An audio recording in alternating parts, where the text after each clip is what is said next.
Oi pessoal, esse é o primeiro vídeo de uma série de vídeos sobre aprendizado de máquina, e nesse vídeo inaugural a ideia é tentar entender, né, da onde surge o aprendizado de máquina a partir da inteligência artificial, que é um campo bem mais amplo.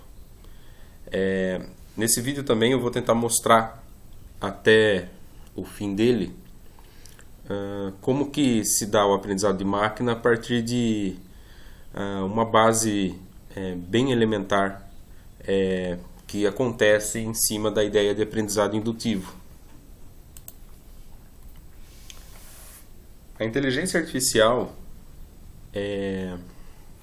basicamente, né, não é um assunto novo, mas eu vou mostrar aqui para vocês, né? Ela tenta fazer com que máquinas possam realizar tarefas realizar tarefas tão bem quanto nós humanos faríamos, né? E essas tarefas são tarefas muitas vezes complicadas e que envolvem o nosso intelecto. Então, basicamente, a IA estuda mecanismos para que uma máquina possa desenvolver inteligência e resolver problemas tão bem quanto nós resolveríamos, de maneira racional. Então, dentro disso, se questiona também o que seria inteligência, né? O que é a nossa inteligência humana. E dentre muitas faculdades, né, que nós temos para a gente conseguir afirmar que nós somos inteligentes, uma faculdade bem importante, né, uma habilidade bem importante nossa é a capacidade de aprendizado. Daí então o aprendizado de máquina ser, né, um ramo, né? O aprendizado de máquina é um assunto, um subtópico dentro da IA, da inteligência artificial, desse campo maior, mais abrangente, que é o estudo da inteligência artificial. Bem debatido no livro de Russell e Norvig, né, aquele livro clássico da inteligência artificial, é a ideia de agentes, né, e desde o começo desse livro é bem pontuado uma abstração de uma máquina, né, um dispositivo robótico, um sistema provido de inteligência, né? Esse é o tal do agente. E o agente, então, a ideia dele é que ele possa explorar um espaço de estados buscando resolver algum problema, né? Então, ele, dentre vários caminhos a seguir para encontrar uma solução razoável para um problema específico, esse agente é uma abstração que vai explorar, né, gerar estados, né, nesse espaço de estados em busca de uma solução razoável, né? E essa ideia de agentes, então, provém do pensamento, né, nosso, né, como organismos que nós nos relacionamos com o ambiente, né? Nós reagimos ao ambiente, né? Nós sofremos estímulos e temos um propósito de ação e reação, né? Então, de acordo com o ambiente, né, nós tomamos nós temos uma reação, né? Então, dessa ideia, pensou-se em agentes reativos, né, talvez os mais simples dele, que reagem ao ambiente, né, até aqueles agentes baseados em objetivo, né, e que exploram esse espaço de estados buscando, né, sendo guiado por um objetivo e buscando a melhor solução para um dado problema, uma solução que seja inteligente e racional, tal qual nós teríamos se nós fôssemos confrontados com esse problema. o que se pensou também é por que não esses agentes poderiam então ser ensinados, né? Ou desenvolver um aprendizado, né? Então, esses agentes poderiam também ter a capacidade de aprender. E o assunto, né, de aprendizado de máquina, esse é um ponto bem forte, né, de ligação dele com a inteligência artificial,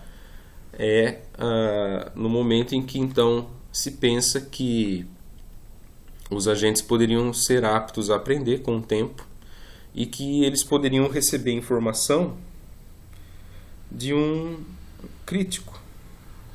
Então, alguém poderia prover, né, ensinar esse agente a resolver um problema. Então, dentre diferentes problemas que agentes resolvem, dentro da IA clássica, aqueles problemas baseados em caminhos, por exemplo, resolver o problema do caminho hamiltoniano, do caixeiro viajante, o clássico, né? Caminho euleriano, a busca pelo caminho mais curto, por exemplo, e além de resolução de problemas que envolvem jogos, né? É usado bastante para investigar a capacidade desses agentes, problemas baseados em lógica simbólica e etc. Então, pensando, vamos supor que você tem um agente, né? Poderia ser um robozinho, você tem um robozinho,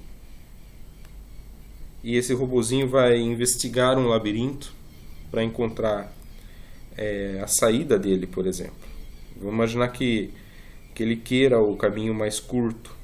Ele está buscando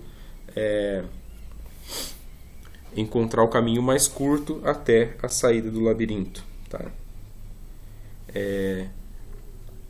Existem diversas abordagens para a gente fazer isso, né, dentro da IA, mas e se a gente pensasse que esse agente poderia conseguir aprender esse caminho, né, ou para que numa próxima vez, né, numa próxima oportunidade, nesse labirinto ou um espaço parecido, ele pudesse trafegar com mais tranquilidade e às vezes alcançar a saída de maneira mais rápida, por exemplo, né? Então, a ideia de aprendizado, né, vem a esse encontro, né, que é, por exemplo, conseguir obter uma certa ideia de aprimoramento.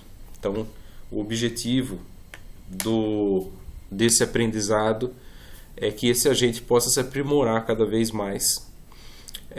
Inicialmente você tem, né, ele tem que investigar esse espaço de maneira que inicialmente ele é desconhecido. Então, numa segunda vez, ao investigar o espaço, ele já pode embutir algum tipo de aprendizado. Na terceira vez também, na quarta, na quinta, e a ideia é que com o tempo, então, esse agente possa aproveitar as diferentes experiências dele para aprender e se refinar com o tempo. Essa ideia não é nova, né? Então a inteligência artificial também não é nova, né? Ela foi, o termo foi cunhado num workshop em 1956, e nesse workshop também se discutiu uma ideia de aperfeiçoamento, né? Autoaperfeiçoamento. Esse autoaperfeiçoamento se aproxima exatamente dessa ideia de aprendizado, né? Que é a gente conseguir então aprender com experiências, né? Fazer um sistema, um dispositivo provido, né, de inteligência artificial se aperfeiçoar com o tempo. Enquanto para nós humanos reconhecer certos padrões, conseguir identificar a solução para certos problemas aparenta ser muito comum em vários domínios, Para uma máquina, às vezes, o nível de dificuldade é muito grande para certas tarefas nossas. Por exemplo, reconhecer objetos em imagens. Então, tão logo você mostre aqui essa imagem aqui das peras, né? Até para uma criança, provavelmente ela vai acertar, né? Ela vai poder dizer que, olha, isso são peras. Da mesma forma que nós batemos o olho numa fotografia, a gente reconhece pessoas, a gente reconhece o que está contido nessa imagem, né? Montanhas, uma bicicleta, pessoas, né? E por outro lado, para uma máquina poder atuar nesse problema, a exigência hoje em dia cada vez mais desponta, né, para a necessidade de uso de métodos de aprendizado de máquina, para que isso possa de fato ocorrer, como se você ensinasse uma máquina a reconhecer peras, por exemplo, né, um sistema de computador reconhecendo objetos nas imagens, e isso permeia para uma infinidade de aplicações hoje em dia, né? Quem já está por dentro desse assunto de AM, né, já sabe da importância de métodos como o Deep Learning hoje para reconhecimento de padrões em imagens, basicamente, e isso é então aplicado desde imagens de satélite, né, aplicações com imagens de satélite, imagens de drones, imagens de rede social, né, para reconhecimento de pessoas, e isso permeia então para uma série, né, uma infinidade de aplicações, por exemplo, de câmeras de vigilância, aonde você pode até, né, através dos vídeos, né, de vigilância, conseguir identificar certas situações, né, e a partir disso tornar o sistema um auxiliador, né, nessas atividades humanas, né, por exemplo, de vigilância, né, uma infinidade de outras aplicações surgem, né, dentro da ideia de reconhecimento de padrões nas imagens, tá, de objetos, conseguir fazer uma segmentação da imagem, identificar os elementos que nela estão, tá, da mesma forma que nós humanos fazemos isso de maneira muito fácil, né, e rápida, né. Esse tipo de aplicação é sem dúvida uma aplicação que precisa da atuação de aprendizado de máquina hoje em dia. Outras aplicações nesse sentido são de reconhecimento de textos, né, que é basicamente conseguir desde tentar descobrir, né, os caracteres, né, reconhecer caracteres, até o sentido de textos, de frases, né. Isso envolve campos voltados para text mining, né, mineração de textos. Hoje existem algoritmos também baseados em Deep Learning para conseguir resumir um texto ou produzir textos, né, e também a construção de chatbots, né. Então, isso também envolve PLN e uma porção de artefatos, né, para que um assistente social, né, uma assistente possa conversar, né, virtualmente com você, tá? Uma assistente virtual que possa te auxiliar através de um chat, por exemplo. Então isso ocorre já em vários segmentos, né?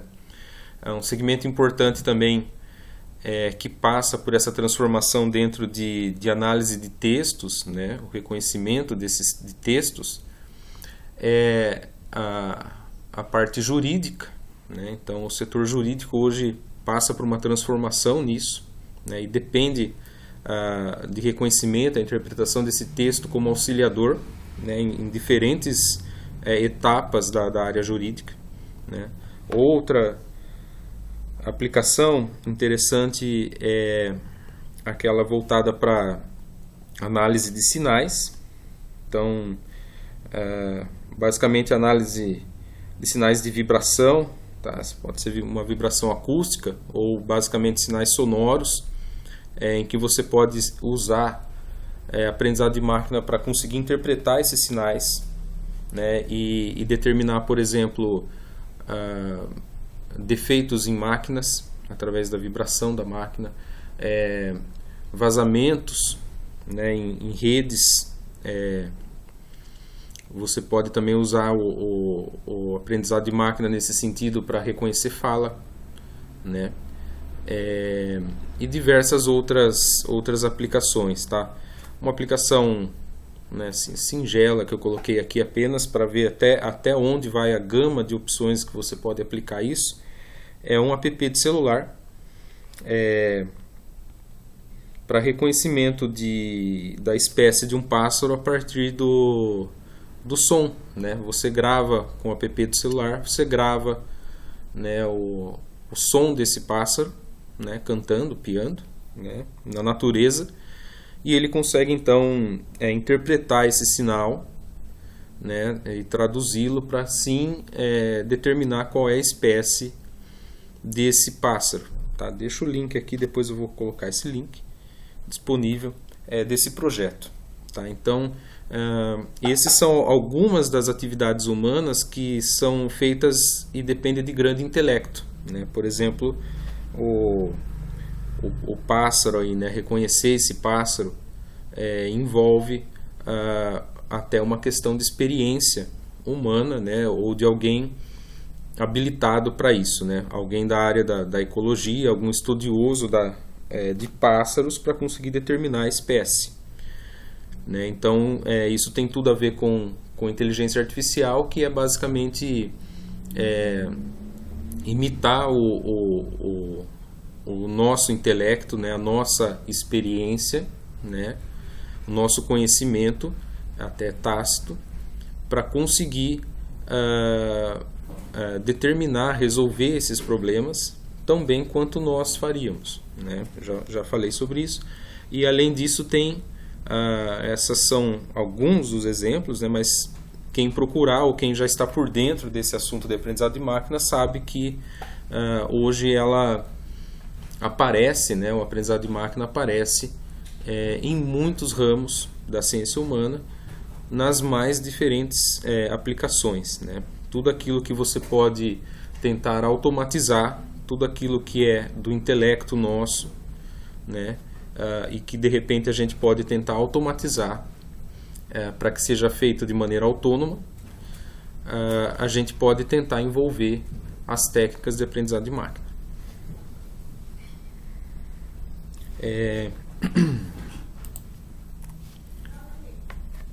Então eu vou apresentar uma definição, né, de aprendizado de máquina, e depois a gente vai evoluir isso em outros vídeos, né?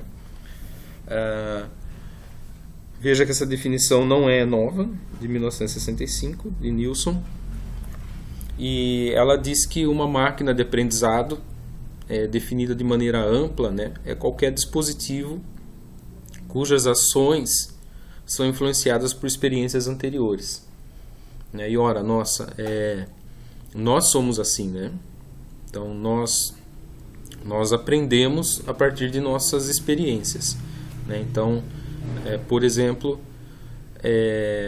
uma criança aprende a andar de bicicleta, né, a partir de sua experiência, né? Difícil ela sentar e já sair andando, mas ela então passa por um percalço aí de aprendizado, saber conduzir o guidão, né? Então, se num momento ela se perdeu e acabou caindo, né, em uma tentativa, ela vai tentar se refinar para que não mexa o guidão tão, né, de maneira tão brusca, ou saiba pedalar no momento certo, saiba ter a velocidade adequada para se equilibrar, né? E o interessante dessa imagem também é a ideia de um condutor.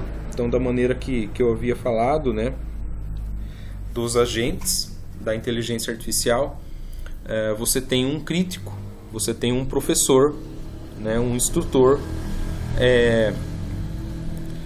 te ajudando, né? Então ele vai te dar as dicas, né? Ele vai te fornecer uma experimentação, né? Ele vai te conduzir numa experiência para que você consiga melhorar, se aperfeiçoar até o momento que você consegue realizar essa tarefa de maneira autônoma, né? Sem ajuda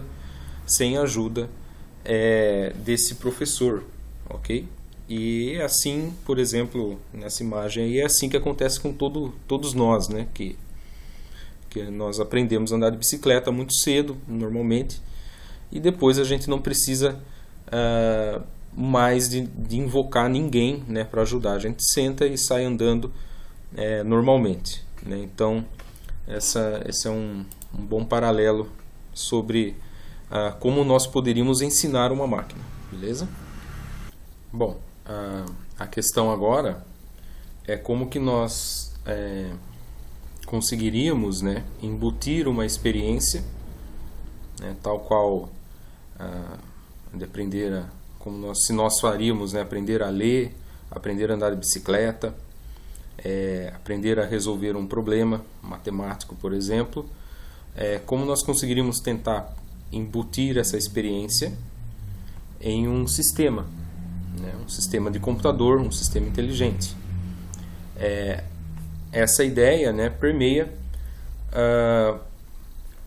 pela ideia de representação de dados, né? Então, essas experiências, na realidade, do ponto de vista do computador, né, e o que ele pode entender a partir disso, é por meio de dados, né? E vocês vão ver daqui para frente que dados, na realidade, é o motor, né? É um insumo que dá suporte para a maioria, né, para a grande maioria dos sistemas inteligentes hoje em dia, né? Então, cada vez mais os dados têm uma grande influência, né, na alavancagem, né, dos resultados aí em diferentes algoritmos que surgem, né, novos algoritmos baseados em dados. Então, nesse sentido,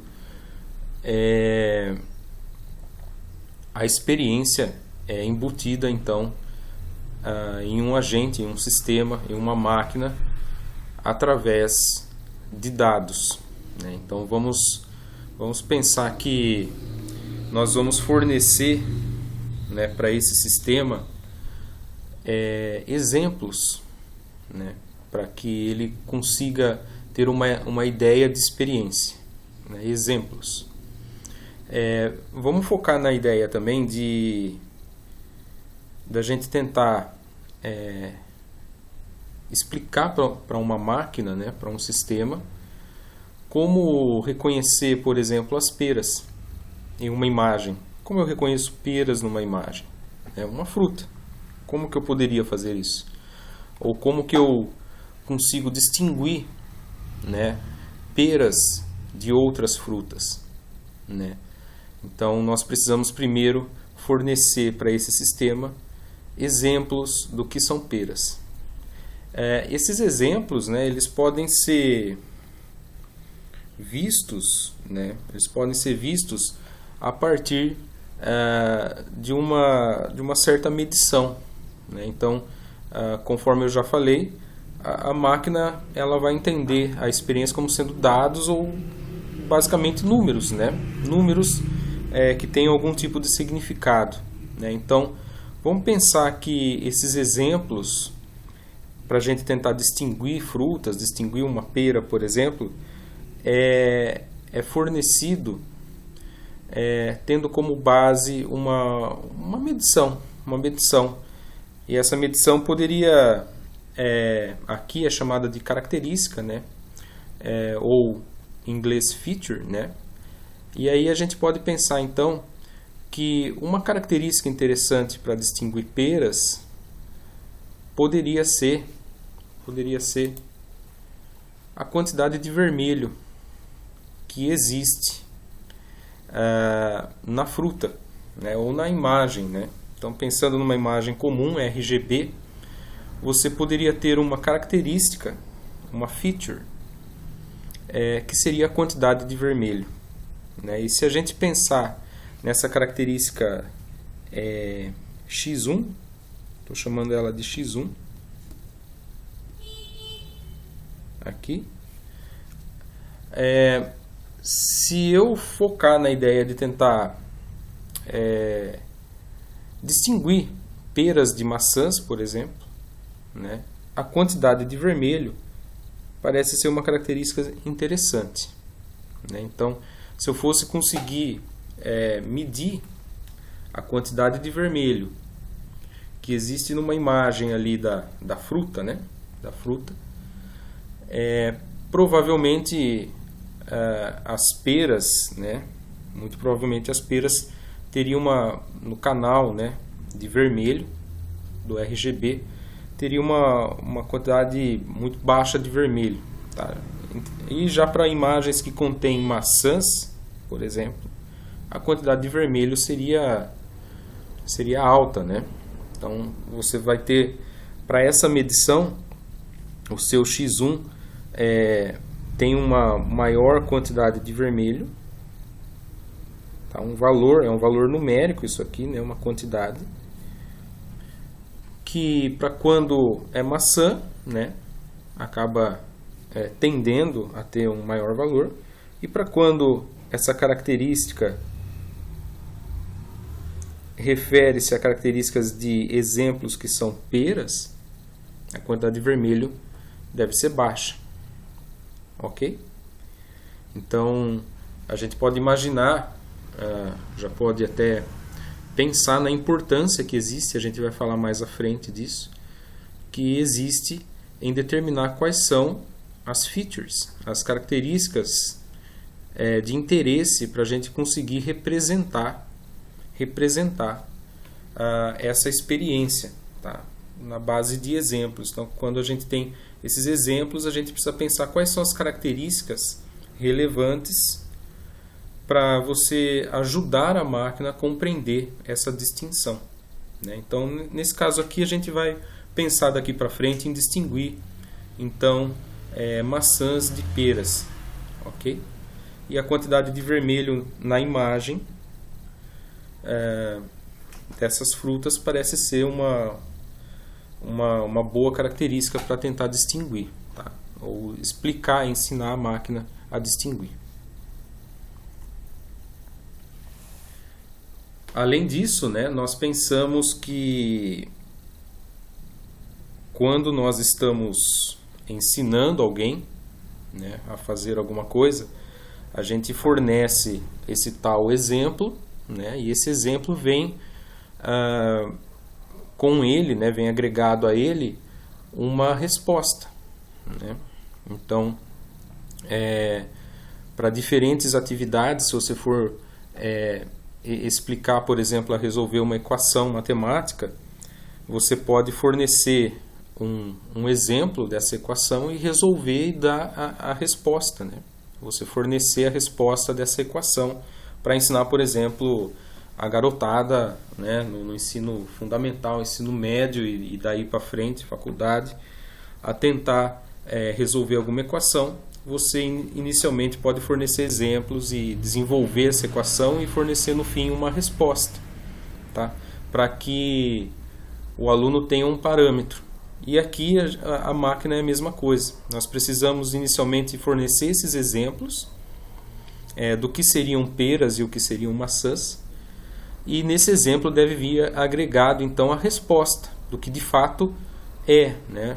O que nesse mundo real de fato é. Então a gente chama isso de conceito, né? Conseguir representar bem esse conceito através de uma categoria ou também chamado de classe, né? Então, enquanto você tem exemplos, por exemplo, de peras e maçãs, e você pode representar como sendo um X1,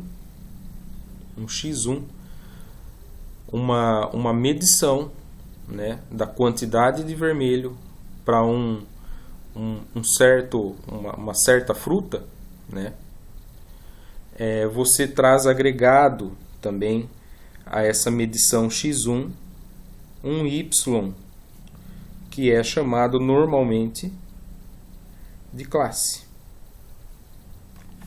Ok? E esse y, então, é o que de fato representa essa quantidade x1 de vermelho, tá? Para uma fruta em particular, tá? Então, é a representação desse conceito como um todo, né? A quantidade de vermelho e que fruta é o y, beleza? Então, esse y a gente pode assumir nesse caso aqui um problema binário, conforme eu já falei. A máquina entende só números, né? Então a gente pode representar o y como sendo ou 0 ou 1. Ok? E aí quando ele é 0, né, a gente pode dizer que é uma pera. E quando o y é 1, é uma maçã. Ok? Então, cada fruta dessa, em resumo, vai ter agregado uma quantidade de vermelho e o seu rótulo, né, também chamado de rótulo de classe, que é ou 0 ou 1. 1 no caso de ser uma maçã. E isso, então, a gente chama essa maçã em particular, por exemplo, é um exemplo, tá? Um exemplo do conceito que você quer ensinar a máquina a distinguir, beleza? Então, quando é maçã é 1, nesse caso nosso aqui, e quando é 0 é uma pera, beleza? Então, os exemplos são sempre fornecidos como sendo essa tupla, tá? E na realidade isso, então, a gente consegue representar esse conceito numericamente para o computador, beleza? A quantidade de vermelho e a classe como sendo 0 ou 1. Naturalmente, né? Nós podemos lidar, e é isso que acontece de fato, com mais de uma característica. Então, enquanto até o momento a gente veio falando da quantidade de vermelho como sendo uma medida x1, a gente pode pensar que a gente pode extrair de cada exemplo uma porção de features, tá? Uma porção de características capazes de representar esse conceito, beleza? Então, nesse exemplo aqui a gente extrapolou e agora eu estou pensando também numa quantidade de verde, beleza?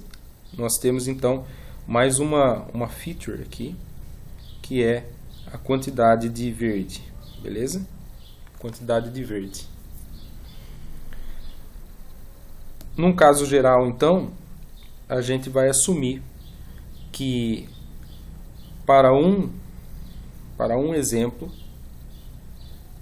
ele é formado, então, por um vetor, tá? X. Então, para o iésimo exemplo a ser fornecido para uma máquina, ele é um vetor X que tem atrelado a ele o rótulo de classe Y, que é 0 ou 1, no nosso caso. Beleza? E esse X, então, esse vetor X, contém, então, M valores para diferentes características, tá? Ou M características para representar, no nosso caso, frutas, e esperançosamente tentar distinguir, né, maçãs de peras, ok?